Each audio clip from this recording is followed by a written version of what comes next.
Bismillahirrahmanirrahim. Assalamualaikum warahmatullahi wabarakatuh. Hai anak-anakku semuanya.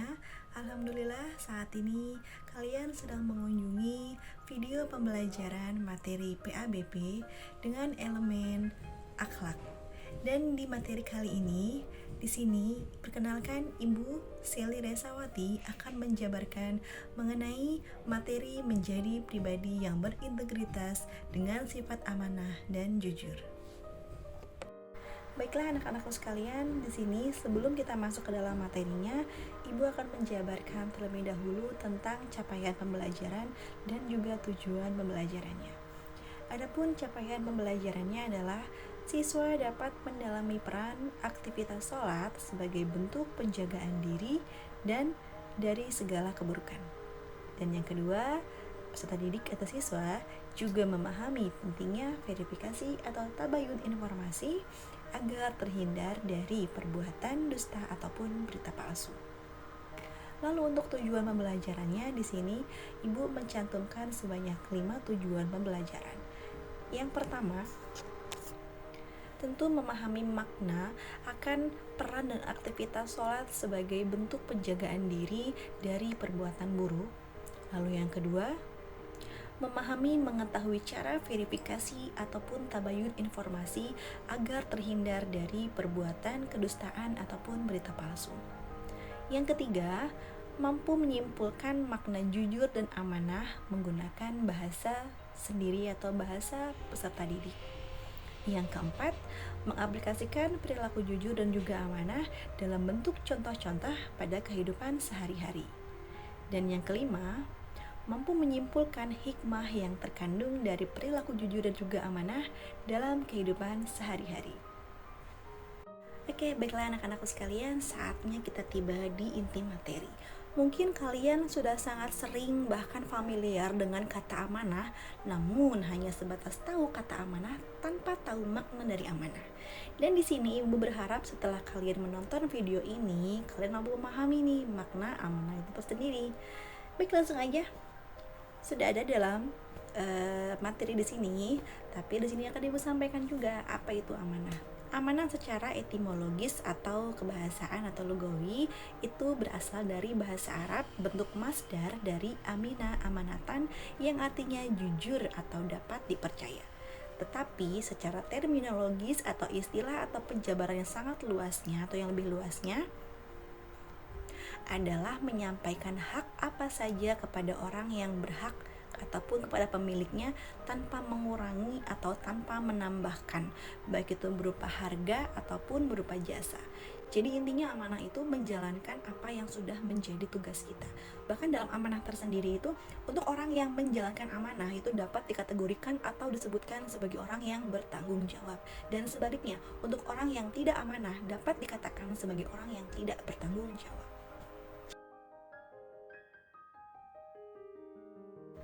Dan di sini sudah ada dalil serta macam-macam perbuatan atau perilaku amanah.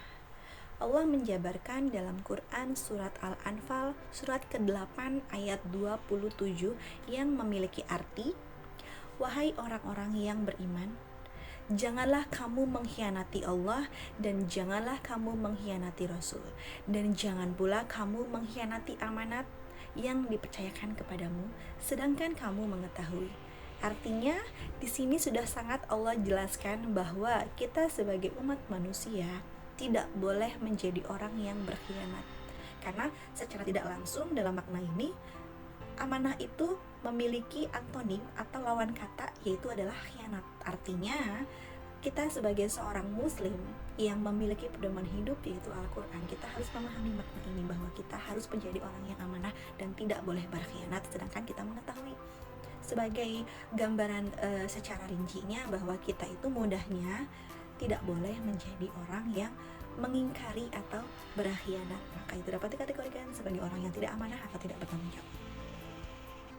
Lalu setelah tadi kita belajar tentang dalil yang menjabarkan tentang perilaku amanah yang tercantum dalam Quran surat Al-Anfal surat ke-8 ayat 24. Sekarang kita akan merajuk atau langsung menuju kepada macam-macam perilaku amanah. Yang pertama, di sini sudah ada perilaku amanah kepada Allah, yang tentunya yaitu dengan cara apa sih? Dengan cara menjalankan semua yang Allah perintahkan dan menjauhi yang Allah larang. Itu yang pertama. Lalu yang kedua yaitu amanah terhadap orang lain. Kalau kita dititipin barang atau dititipin uang atau dititipin pesan, misalkan, tolong ya sampaikan, kita berkewajiban menyampaikan amanah tersebut sesuai dengan haknya. Artinya menyampaikan hak kepada orang lain sesuai dengan amanah yang kita terima. Artinya kita sudah menjalankan amanah terhadap orang lain. Lalu yang ketiga, amanah terhadap diri sendiri. Tentunya dengan menjaga kesehatan kita, menjaga kebutuhan kita, dan tentunya menjaga kebahagiaan diri kita juga. Artinya kita juga harus peduli nih terhadap diri sendiri. Jadi yang pertama amanah terhadap Allah, yang kedua amanah terhadap sesama manusia, lalu yang ketiga adalah amanah terhadap diri sendiri. Baiklah anak-anakku, sekarang kita tiba di materi yang kedua, yaitu jujur. Mungkin kalian sudah sering memaknai kata jujur dengan istilah tidak berbohong. Ya, betul sekali. Dengan kata tidak berbohong itu sudah mampu memahami setengah dari arti makna jujur itu tersendiri. Jujur itu berasal dari bahasa Arab, yang itu dari kata sidik yang artinya benar atau dapat dipercaya. Kejujuran dalam Kamus Besar Bahasa Indonesia berasal dari kata jujur yang artinya lurus, luas hati, tidak berbohong, tidak curang, dan juga ikhlas.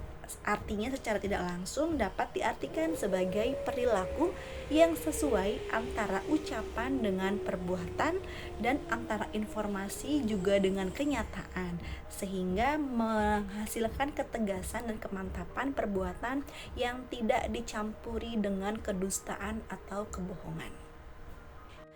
Oke, setelah tadi mempelajari makna jujur, saat kita langsung masuk ke dalil.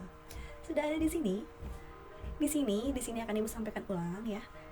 Dalil atau ayat Al-Quran yang Allah sampaikan mengenai perilaku jujur tercantum dalam Quran surat Al-Baqarah ayat ke-42 yang berbunyi, Bismillahirrahmanirrahim, wala talbisul haqqa bil batili wa taqtumul haqqa wa antum ta'lamun. Shadaqallahul azim. Yang artinya, janganlah kamu mencampur adukan kebenaran dengan kebatilan, dan jangan pula kamu menyembunyikan kebenaran itu sedangkan kamu mengetahui. Maksudnya apa ya? Maksudnya kalau kita berbuat baik jangan pernah dicampur-campurin dengan keburukan. Padahal kita tahu nih ini hal yang tidak baik, maka jangan dilakukan. Dalam hal ini maksud dari kebatilan itu adalah kebohongan. Jadi kalau kita dalam beribadah, dalam berbuat kebaikan, jangan dicampuri dengan isi atau unsur kebohongan di dalamnya. Jadi ayat ini menegaskan sangat kuat bahwa kita harus menegakkan perilaku jujur dimanapun. Apalagi kalau kita tahu nih itu tuh bohong, nah gitu jangan dilakukan. Seperti itu maksudnya. Setelah kita belajar tentang dalil, saatnya kita masuk ke dalam bentuk-bentuk kejujuran. Bentuk kejujuran itu terdapat 3. Di situ sudah ada ya anak-anak. Yang pertama yaitu jujur dalam niat. Karena niat itu ada yang terucap, ada yang di dalam hati, maka baik yang terucap ataupun yang di dalam hati, maka selalu meluruskan niat hanya mengharap ridho dari Allah Subhanahu wa Ta'ala. Itu dalam niat. Lalu yang kedua, jujur dalam perkataan. Artinya ya kita dalam berbuat segala sesuatunya itu sesuai dengan kenyataan dan memelihara perkataan kita. Artinya ya dalam berucap atau dalam berkata itu harus sesuai dengan fakta yang sebenarnya.